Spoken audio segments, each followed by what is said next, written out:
Hello అండి. నేను మీ మధు. పక్కా తెలుగమ్మాయి vlogs. ఈరోజు ఈ వీడియోలో ఎంతో రుచిగా ఉండే గోంగూర పచ్చడిని మరెంతో సులువుగా ఎలా తయారు చేసుకోవాలో చూపించబోతున్నాను. ఆలస్యం చేయకుండా వీడియోలోకి వెళ్ళిపోదాం. దీనికోసం ముందుగా ఒక ప్యాన్ పెట్టుకొని 2 టేబుల్ స్పూన్ల ఆయిల్ వేసుకోవాలి.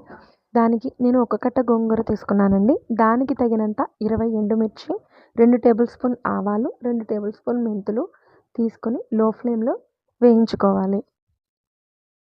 అవి వేగిన తర్వాత ఆఖరిన చిటికెడు ఇంగువ కూడా వేసుకొని అదే వేడి మీద కాసేపు వేయించుకోవాలి.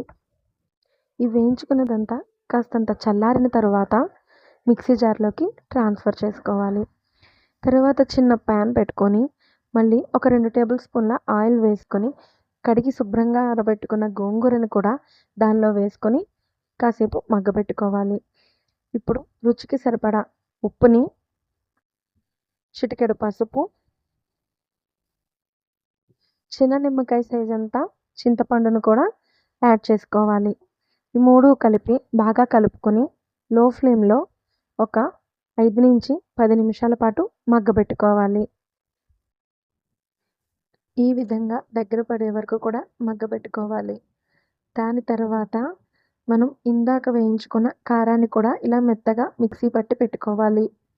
ఆ తర్వాత అదే మూకిడిలో 2 చెంచాల నూనెను వేసుకొని 7 నుంచి 8 వెల్లుల్లి రెమ్మలను కూడా లో ఫ్లేమ్లో దోరగా వేయించుకోవాలి.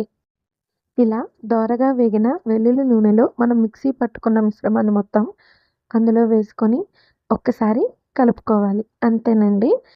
మన వాళ్ళు ఎంతో ఇష్టపడే ఈ గోంగూర పచ్చడిని మనం ఎంతో సులువుగా ఎలా తయారు చేసుకోవాలో చూసేసాం కదండి. ఇది మీరు కూడా ట్రై చేసి ఎలా ఉందో నా కామెంట్ సెక్షన్లో చెప్పండి. ఈ వీడియో కనుక మీకు నచ్చినట్లయితే please do subscribe. Thank you.